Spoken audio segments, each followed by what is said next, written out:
Okay, so let's start here with number one.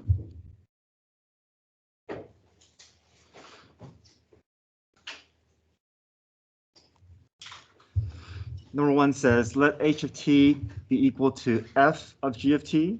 We have to recognize that this is something that is set up requiring chain rule.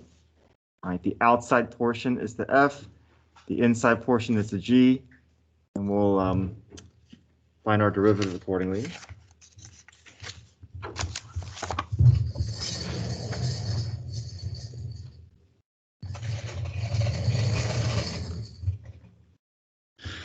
Okay, so here's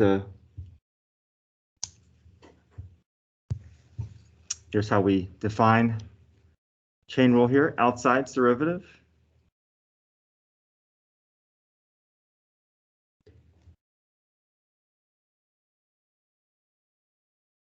So when you take outside's derivative, you leave the inside intact. You don't do g prime yet, just f prime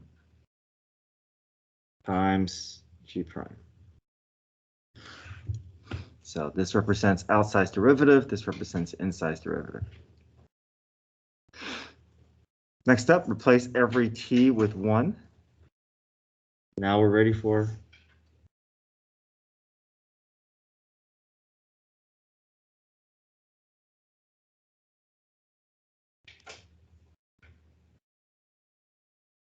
okay.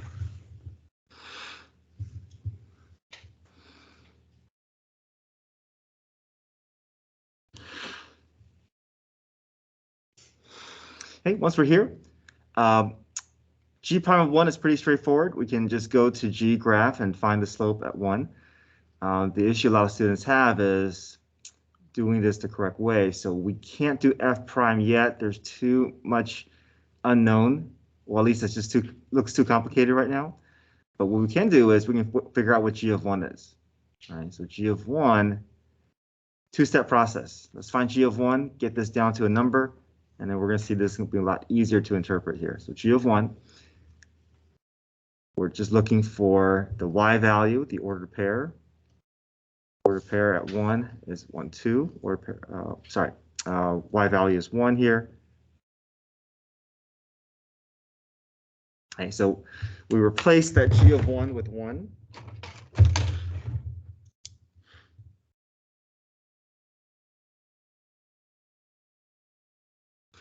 So that's going to replace this whole piece right there. Okay, I'm going to rewrite the entire expression.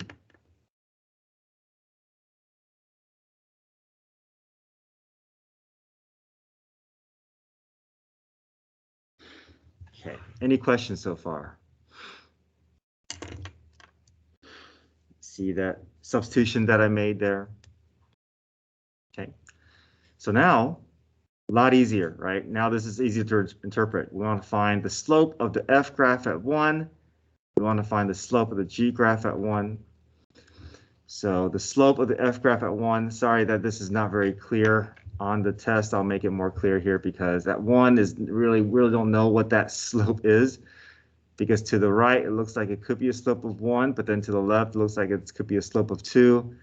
So it'll be more clear on the test. Okay, but here, I guess, if this were on the test, either would be correct, or you find the average between these two.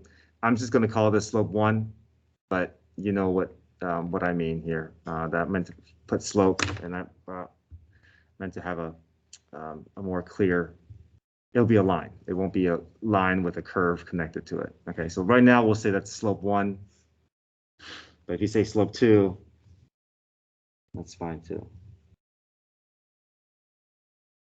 Okay, g prime of 1. This is more straightforward. G prime of 1. The slope of g graph at 1. This graph is just rise over 1, up 1 over 1.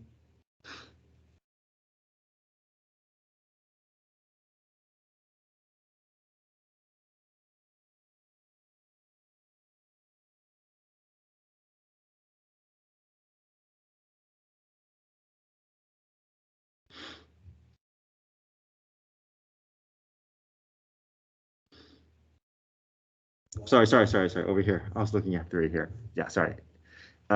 G prime of 1 is over here.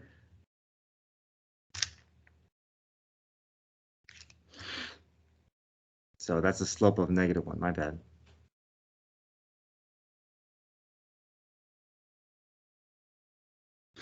So 1 times -1 is -1.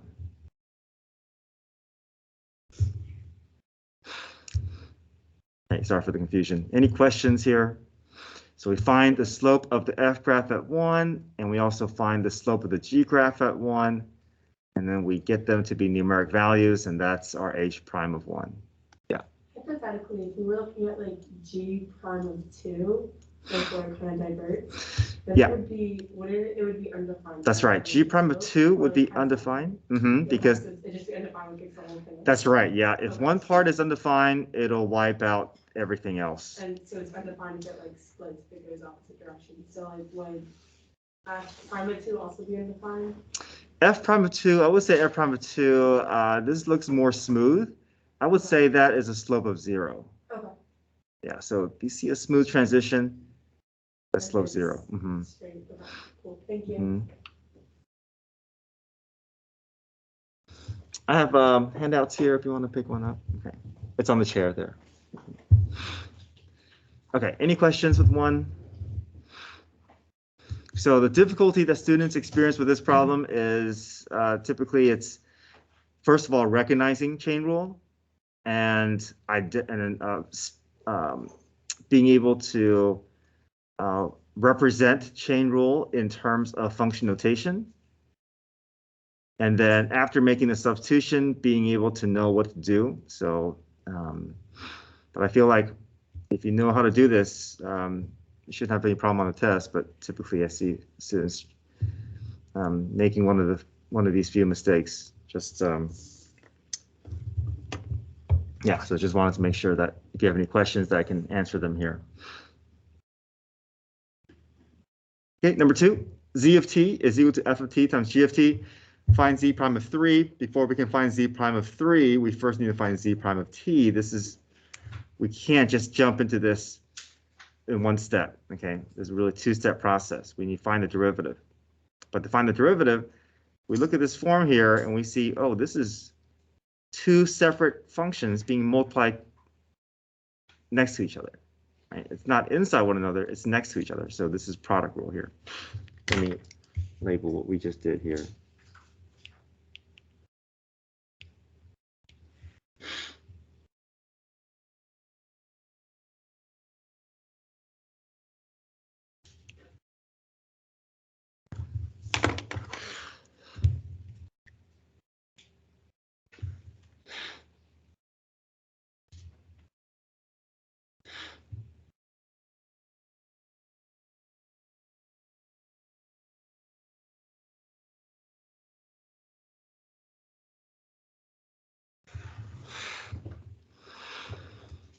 Okay, so f prime g plus fg prime.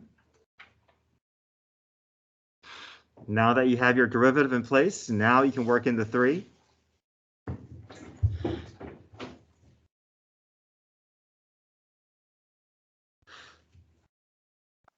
Mr. Yang, oh, never mind. Yes. Oh, your screen, but it's good now. Okay.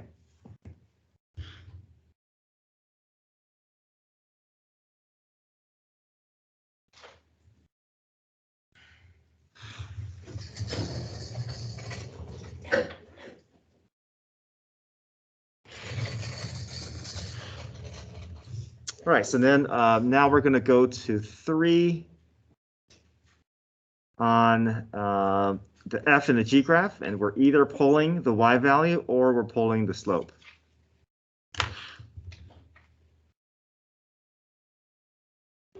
Okay, so I'm going to highlight those points in red, and we're just going to pull those values.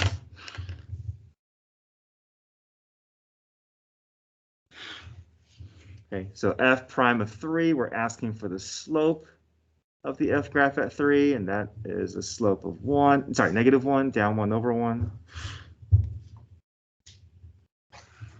G of 3, y value of 1.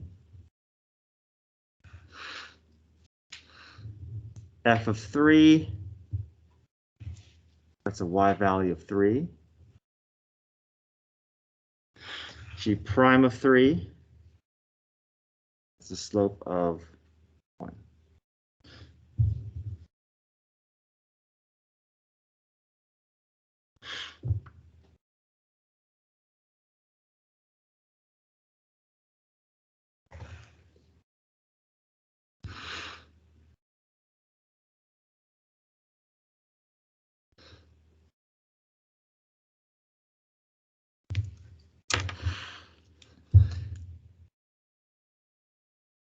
Okay, questions, one or two?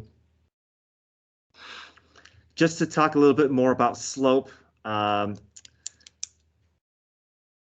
We know rise over run for diagonal lines, but just to point something out here, this is not part of the problem, but Chloe mentioned it. If I have a sudden change in direction, like a sharp turn, if something feels like there is a bit of an edge to it, corner to it, that is considered slope undefined. Okay, so for instance, if I ask you if g prime of 2 was part of this problem, then you would say g prime of 2 is undefined. And as soon as undefined shows up in any part of the problem, it'll wipe out everything else and it'll make your final answer undefined. Okay, so that's undefined slope. And then another thing to point out is if a graph is part of a smooth transition, like a hill or valley of the graph, then we consider that slope 0. Okay, so here, for instance, f prime of 2 would be 0. Okay, so I'll point out some exceptions when it's not part of when it's not, rise over run. Okay, any other questions here?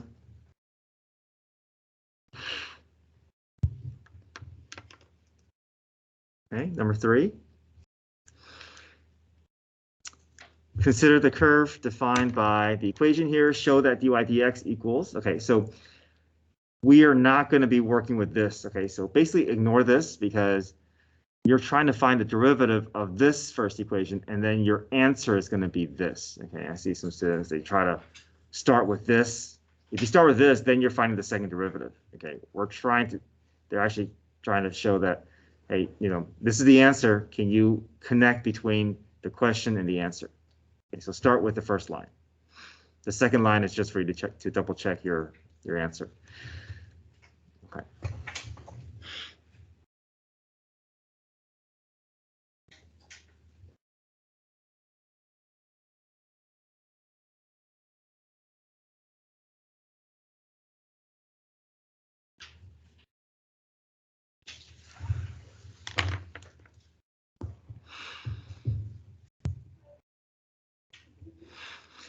Okay, so what's needed here if we want to find the derivative? What do you see?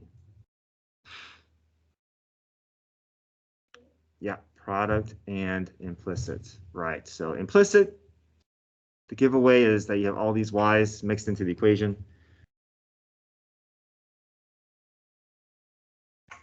The harder one to spot is the product rule.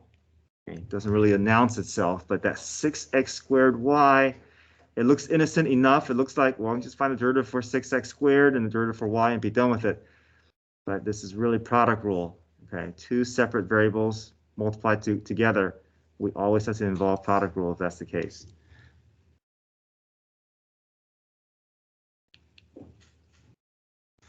Okay, so let me label that as f and g as a reminder. We have to build that out using product rule. Okay, so 2y cubed.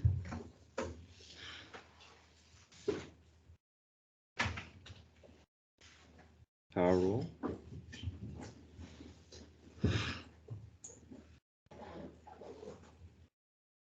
Okay, and then we're going to begin our product rule for that second term here.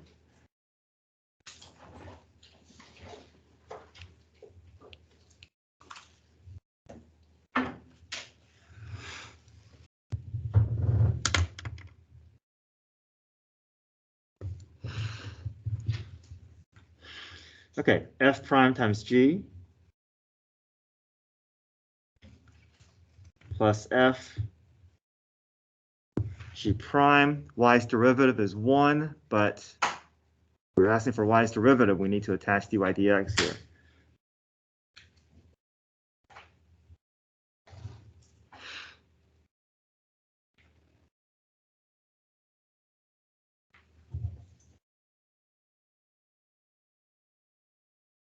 Okay, keep going. Power rule for the remaining terms here. 6y becomes 6. We can't just say just 6 because there's, even though y disappears, we are asking for y's derivative. We need to attach dy dx.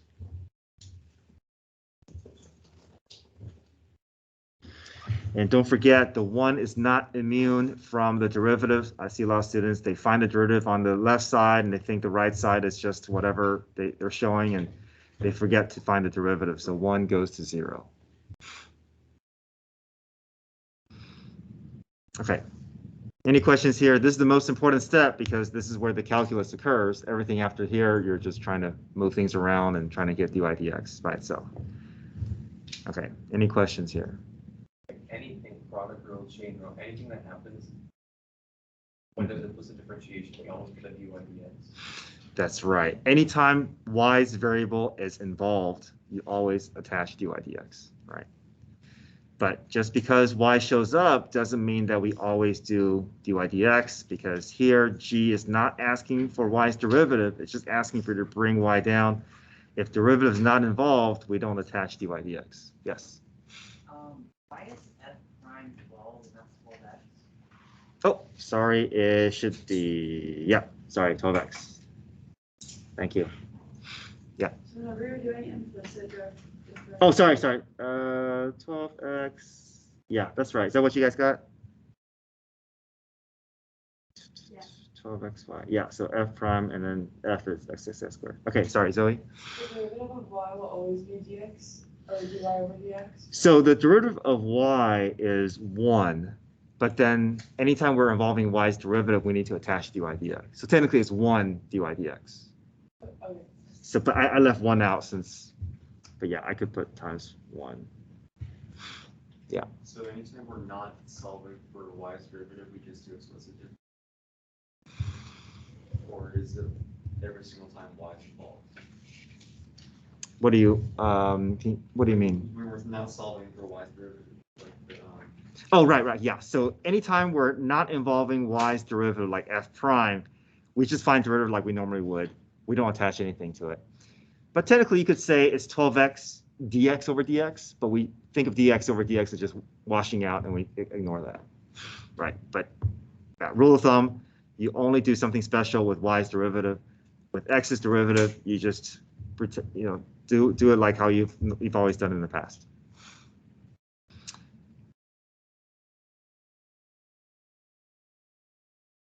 Okay, so now our cleanup effort. I'm going to keep my dy dx terms on the left side. All the non-dy dx terms will move to the right because we want to cleanly factor out our dy dx.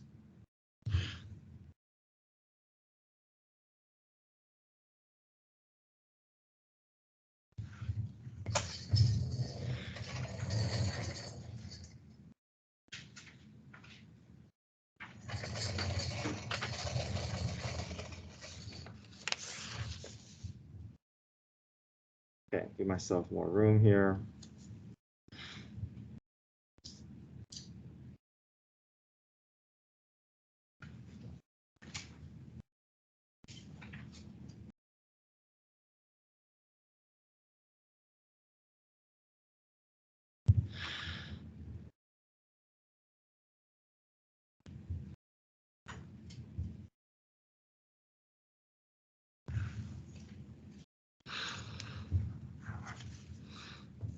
Okay, factor out the dy dx.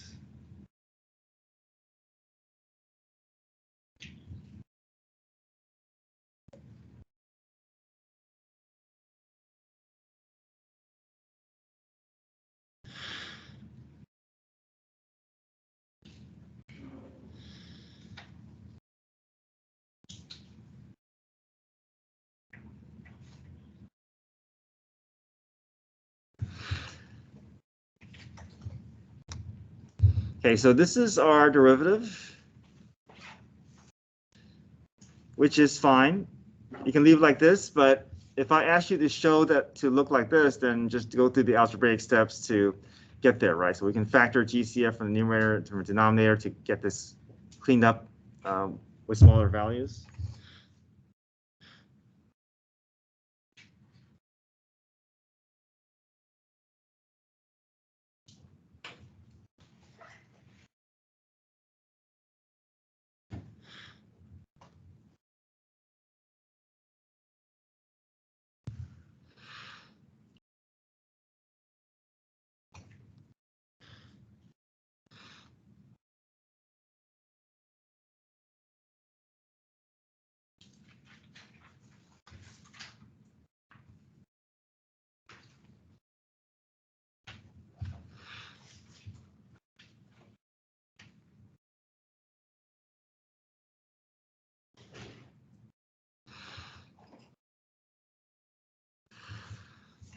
Okay, any questions here? Okay.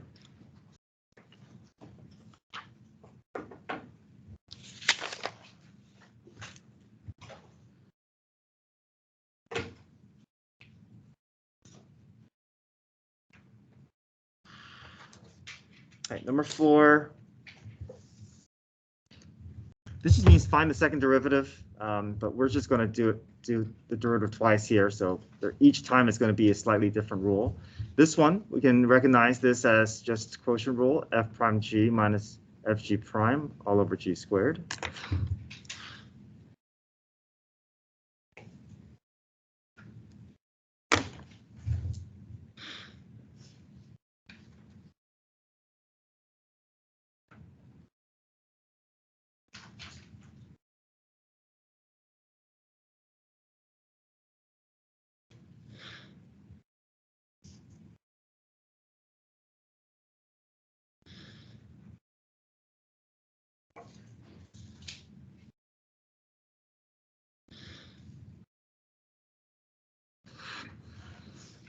Okay, careful that you don't do what you can't do. Can't clean this up by canceling the x plus 2's out. What we can do is we can distribute and try to combine some like terms after the parentheses go away. Careful, distribute the negative through.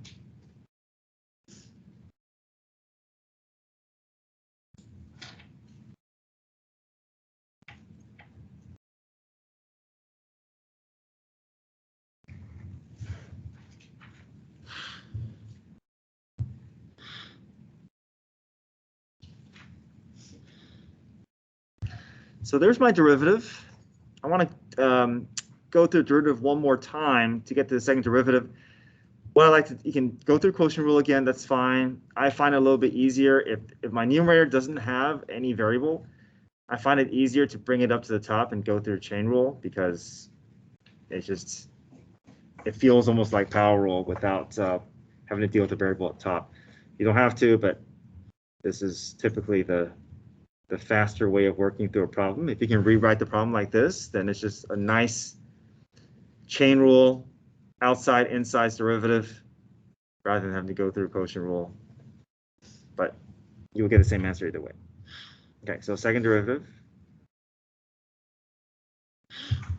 Okay, we want to be able to produce the derivative again. We see that this is set up like chain rule. We can't distribute the negative 2 through, right? We're breaking rules there. We can't really expand. This is kind of stuck in this form. So we have to think of this as outside versus inside.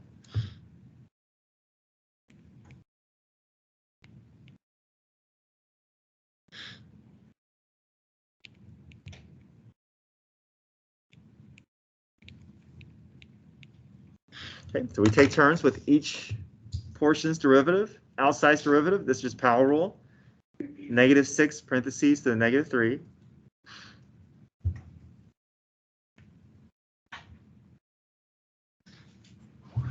Everybody okay there? Okay, times inside's derivative. Inside's derivative is 1. And then what goes inside this initial space is just your original inside.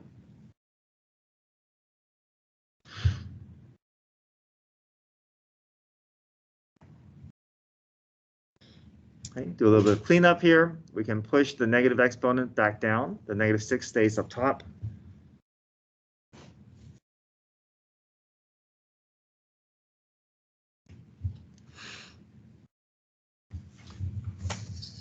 Yes. So when an exponent is like negative, when you're given chain rule, the negative goes to the other part of the parentheses.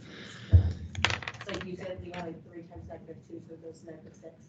If it was 3 times, so like if it was like, let's say like 4 times -3, it would be -12. That's right, yeah. So the negative goes over.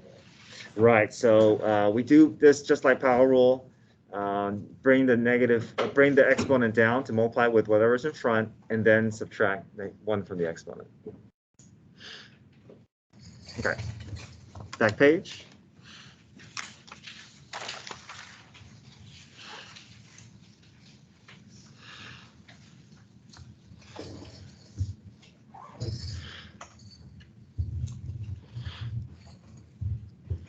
Okay, particle motion.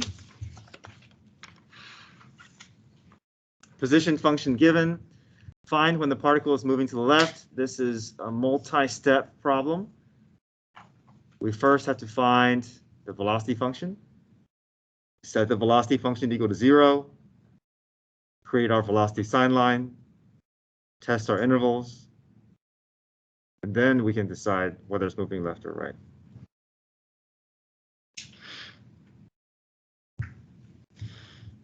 Okay, so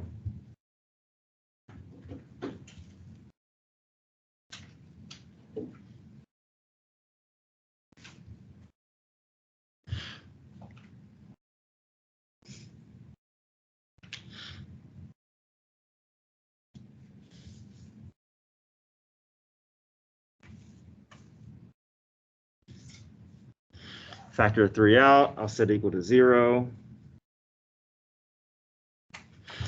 Multiplies to be 5, adds up to be -6.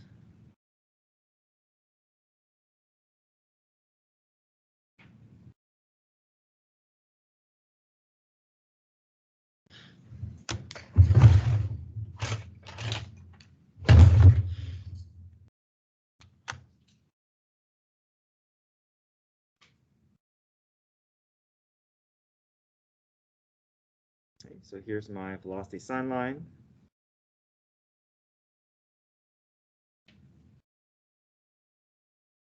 One and 5.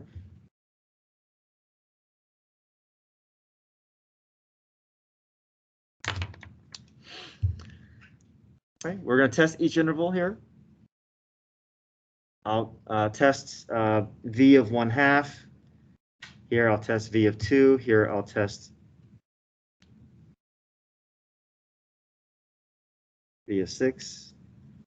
And whatever sign I get back is going to be a representative for the sign of this entire region. So if I put 1/2 in for t, 1/2 minus 5 is negative. 1/2 minus 1 is negative. Negative times negative is positive.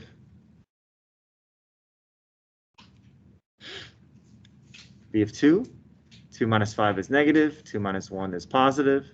Negative times positive is negative. 6, 6 minus 5 is positive. 6 minus 1 is positive. Positive times positive. Okay, so moving left, we see it's going to match up with wherever velocity is negative. And if I ask you for justification, you would say because v of t is less than 0. How do you know when to use a bracket? How do you know? Yeah, so you know you use the bracket if you're involving 0 and 0 is not part of velocity 0. We don't have to test 1 and 5 because we already know 1 and 5 is motionless. So we know we're safe just putting parentheses here. But if, let's say you're doing interval from 0 to 1 and 0 does not show up in your critical points, then we can test 0 to see if it's if it'll give us a positive or negative. But if you want to be safe, you could just always test your endpoints to see if it gives you 0 or if it gives you positive or negative.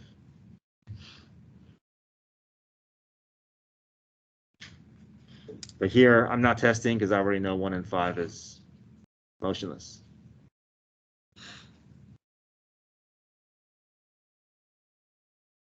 Okay, thank you. So you're saying basically if you got like t equals 0 and then you would include the bracket? Yes. Oh, you mean like this right here? Just like where you factored it out, right? You got t equals 1. Yeah. So if I get t equals 0, then 0 is always going to be a parentheses, because I'm going to be guaranteed that 0 is motionless. If it's motionless, it's never going to be part of my left or right statement. Right. But if 0 doesn't show up, like if it was asking for moving right, then I would say bracket 0 to 1 and then 5 to infinity, because 0 actually does show up as a positive velocity. Okay. Okay, part B, is speed increasing or decreasing?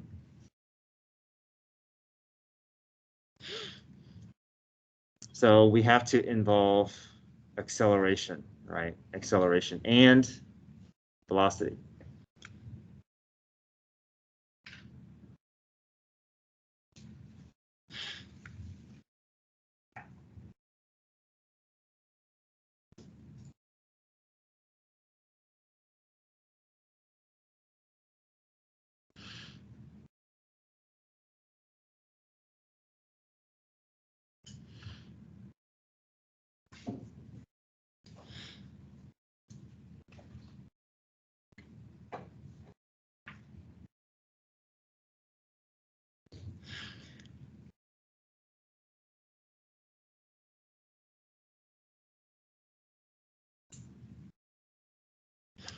So I test V of 2 and I test A of 2. V of 2 is negative. Acceleration at 2 is also negative. Both signs are negative. Speed is increasing.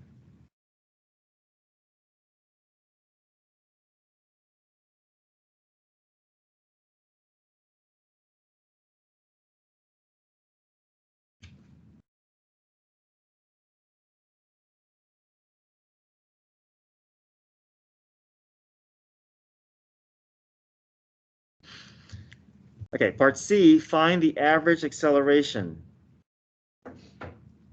Similar to average velocity, we don't use the function that is named in that expression, in it's what it's asking. The key word here is average. So how do we define average acceleration? Change in velocity over change in time. We don't touch acceleration. We do slope of velocity.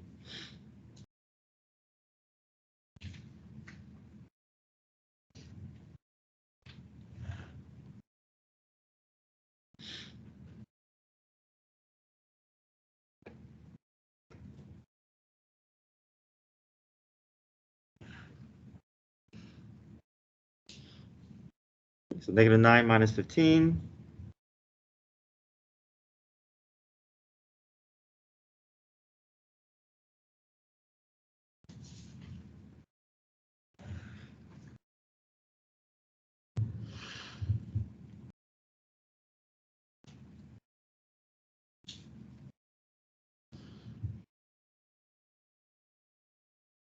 Okay, it doesn't specify units, doesn't ask for units, but if it did, let's say it was meters per second, meters in second, you'll say meters per second squared, because, okay, but in this case, there's no units are given, so you don't have to provide any units.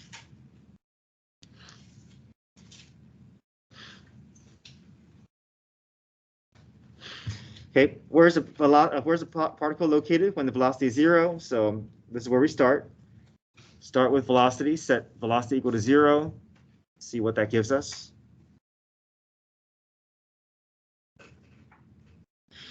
Well, we already have that information, right, from before.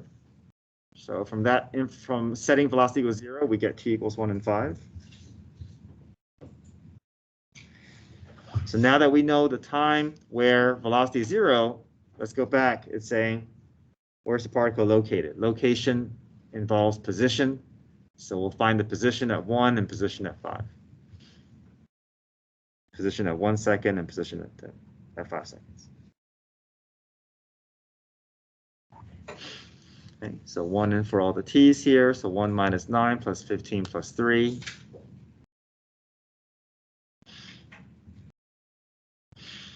Okay, 5's a little messier. 5 cubed minus 9 times 5 squared plus 15 times 5 plus 3.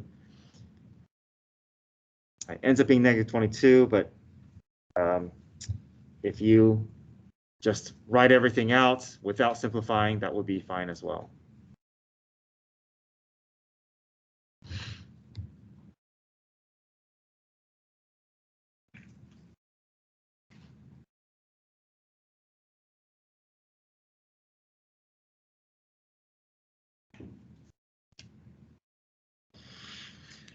Okay, find the particle's displacement. Displacement is final position minus initial position. So we don't touch velocity here. We just work with position here.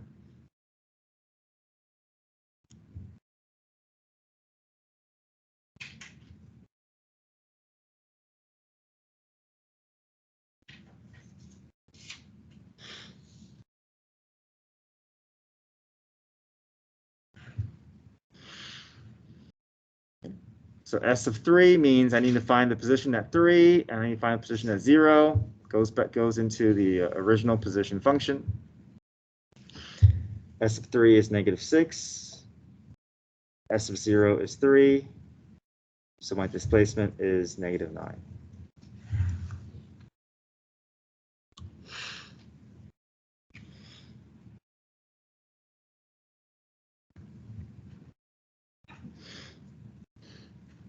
Okay, part F, find the particle's distance. Distance is similar to displacement in the sense that we are still going to involve position at 0 and 3, but we may need to involve something in between 0 and 3. So I definitely need S of 0. I definitely need S of 3. But the way you can tell whether you have to involve anything between the time intervals, you have to indirectly involve velocity here. What I mean by that is you got to go to your velocity function and see, is there any change in direction in this time interval? What do you see? Is there a time between 0 and 3 where this particle changes direction? Yep, at 1. So we have to include 1 because we have to keep track of its back and forth movement.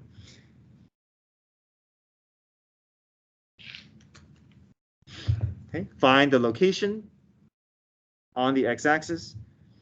So he starts off at location 3. His next destination takes him to location 10, and he goes all the way back to -6. Okay, so we have to know how to use these numbers here. I think the easiest way visually to do this is create a number line and just physically walk from one location to the next and just count your steps. Okay, so we're starting at 3. We're going to 10. And then we're going all the way back to -6. Okay, so you're starting here, making your way to 10. And then from 10, you're going to go all the way back to -6. Okay, so we just have to figure out, imagine those are steps along the way. You're just walking from one place to the next and you're counting all your steps. So from 3 to 10, how much distance do you travel? 7, right? And then from 10 to -6, how many steps do you travel?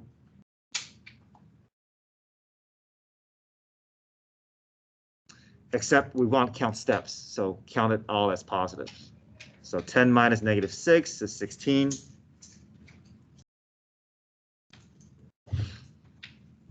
So 23. Okay, does that make sense? All right, imagine you're just on a number line and you're just walking and you're counting your steps. So every step you count it as positives. Okay.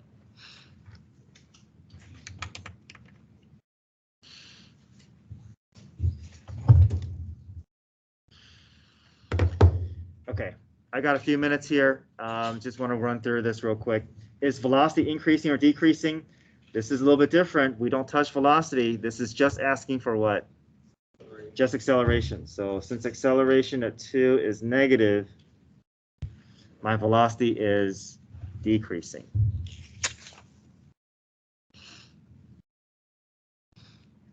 Find the velocity in position when acceleration is 0. So set acceleration equal to 0, solve for t. Once you solve for t, we're going to find position and velocity.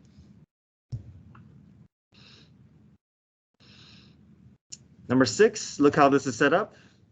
You have an expression, you have another term. We can't combine it. I mean, we can, but that 4 is ugly. This is really product rule.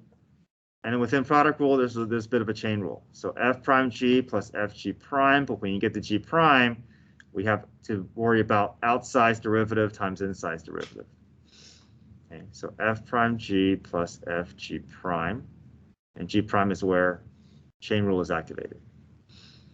Okay, and finally, number 7, we have clean this up. We get numerator over denominator. This is obviously quotient rule, but also chain rule.